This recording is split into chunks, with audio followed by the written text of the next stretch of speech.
अस्सलाम वालेकुम, आप देख रहे हैं मेरा YouTube channel the capture in. Video में आगे बढ़ने से पहले आपसे इतनी गुजारिश होती है कि अगर अभी तक आपने चैनल को सब्सक्राइब नहीं किया तो चैनल को लाजमी सब्सक्राइब कर लें। आजकल जो दौर आने वाला है मैं आपको बताऊं तो नाउ इट्स अलार्मिंग।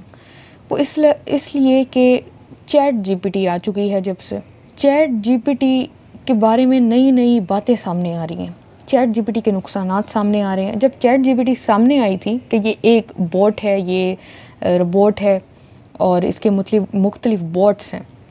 अच्छा, जब ये चीज़ें सामने आती हैं तो पता चलता है कि भाई दुनिया में नए एक चीज़ आ चुकी है जो इंसानों के लिए मज़ीद आसानी फराहम करेगी।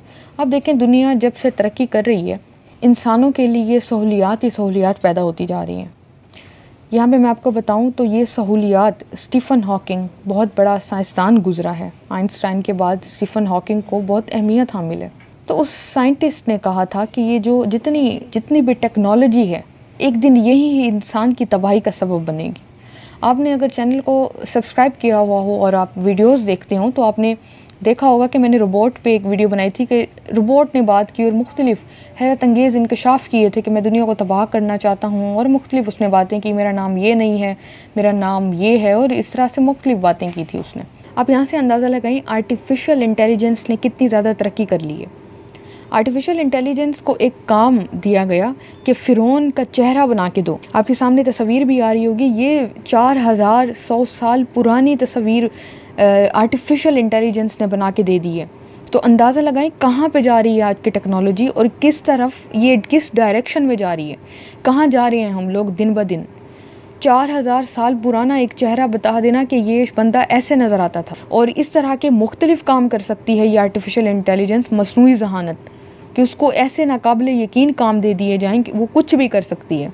अब इसी तरह से आर्टिफिशियल इंटेलिजेंस, मसनूई ज़हानत जिसको कहा जाता है, एआई, चैट जीपीटी आम है आजकल लोगों में, जिससे आप एक काम बताएं वो आपको फ़ौरन करके दे देगी। आप उसको बोलें वो आपको आर्टिकल लिख के दे देगी। आप उसको बोलें वो आपको अगर आप उसको बोल रहे हैं कि मुझे इस टॉपिक पे वीडियो चाहिए, वो आपको वीडियो बना के दे देगी।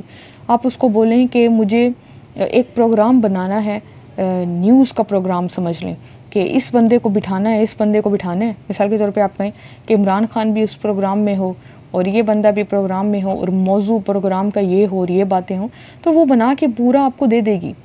इतनी टेक्नोलॉजी तरक्की कर गई है, लेकिन इसका नुकसान भी सामने आ रहे हैं मुख्तलिफ। अब ये हुआ कि जो चैट जीपीटी का बानी है जेफरी हिंटन, उसने कह दिया है, उसने इसके नुकसान के बारे में बात करनी शुरू कर दी है कि भाई मैंने बना तो दी है ये चीज़, लेकिन इसके नुकसानात भी बहुत हैं। वो इस तरह से कि इन अ फ्यू ईयर्स ये जो आर्टिफिशियल इंटेलिजेंस है ये लोगों की नौकरियां लेना तक शुरू कर देगी। अनएम्प्लॉयमेंट वैसे आम है पाकिस्तान जैसे मुल्क में, तो फिर मज़ीद आम हो जाएगी। अब देखें कि अगर चैट जीपीटी को बोलती हूँ कि मुझे ये काम करके दो, मुझे एडिटिंग करके दे दो इस वीडियो की, वो करके देगी। मैं उसको बोलती हूँ मुझे ये चीज़ सेट करके दो, ये आर्टिकल लिख के दो, इस पर रिसर्च करके दो, वो मिनटों में करके दे देगी। तो आप सोचें ये कितने ख़तरात लाहक हैं। लोगों की नौकरियां जाने का भी ख़तरा है इससे, और ऐसा होगा, कोई इसमें शक नहीं है। ये सिर्फ हम लोगों के लिए ही नुकसान है। अब इसी तरह से माहिरीन ने ये तक कह दिया है कि कुछ लोगों ने आर्टिफिशियल इंटेलिजेंस से ये पूछना शुरू कर दिया, सेहत के मशवरे मांगने शुरू कर दिए।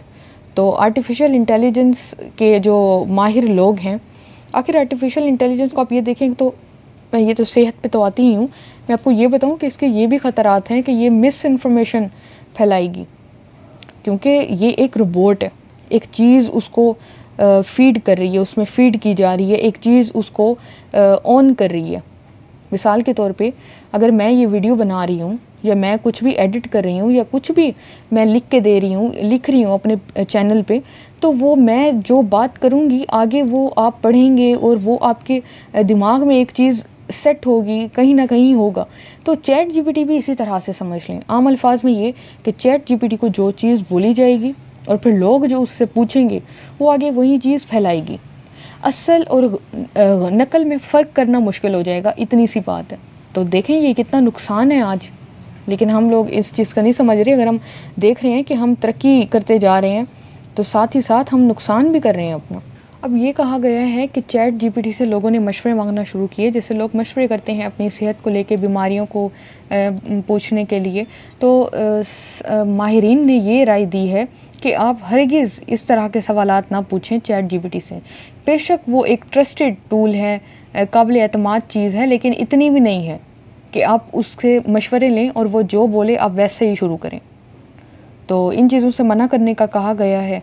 और चैट जीपीटी के बहुत नुकसान हैं। मैं आपको बताऊं तो आने वाले वक्तों में अगर ये चीज़ पे वाकई काम किया जाता है, क्योंकि ये बहुत बड़ी चीज़ है, बहुत बड़ी चीज़ है, और बहुत जल्द जो ये रोबोट्स हैं, चैट बोट्स हैं, ये इंसानों के ख़िलाफ़ इस्तेमाल होना शुरू हो जाएंगे और इंसानों से ज़्यादा इनके पास जहानत होगी। तो आप अंदाज़ा लगाएं कि ये कितनी बड़ी एक इंसानों के लिए तबाही है। और इंसानों को शायद अभी अंदाज़ा ना हो, हमारे लिए अगर कोई चीज़ हमें कंफर्ट दे रही है, हमारे लिए आसानी पैदा कर रही है, तो वो हमें बड़ी अच्छी लगती है। लेकिन हमें उसके साथ नुकसान भी देखने चाहिए कि उसके नुकसानात भी बहुत ज़्यादा हैं। ज़रूरी नहीं है कि अगर हर चमकती चीज़ सोना नहीं होती। तो चैट जीपीटी का भी कुछ इस तरह से है। और ख़ासकर आर्टिफिशियल इंटेलिजेंस जो आजकल की है, मसनूई ज़हानत, ज़रूरी नहीं है कि वो हर तरह से बहुत अच्छी है। तो इसका मकसद सिर्फ इतना था कि लोगों में अवेयरनेस फैलाई जाए। और इस तरह की वीडियोस देखने के लिए चैनल को लाजमी सब्सक्राइब कर लें। अपना फ़ीडबैक लाजमी दीजिएगा कमेंट सेक्शन में। अपना बहुत ज़्यादा ख्याल रखें। अल्लाह हाफ़िज़।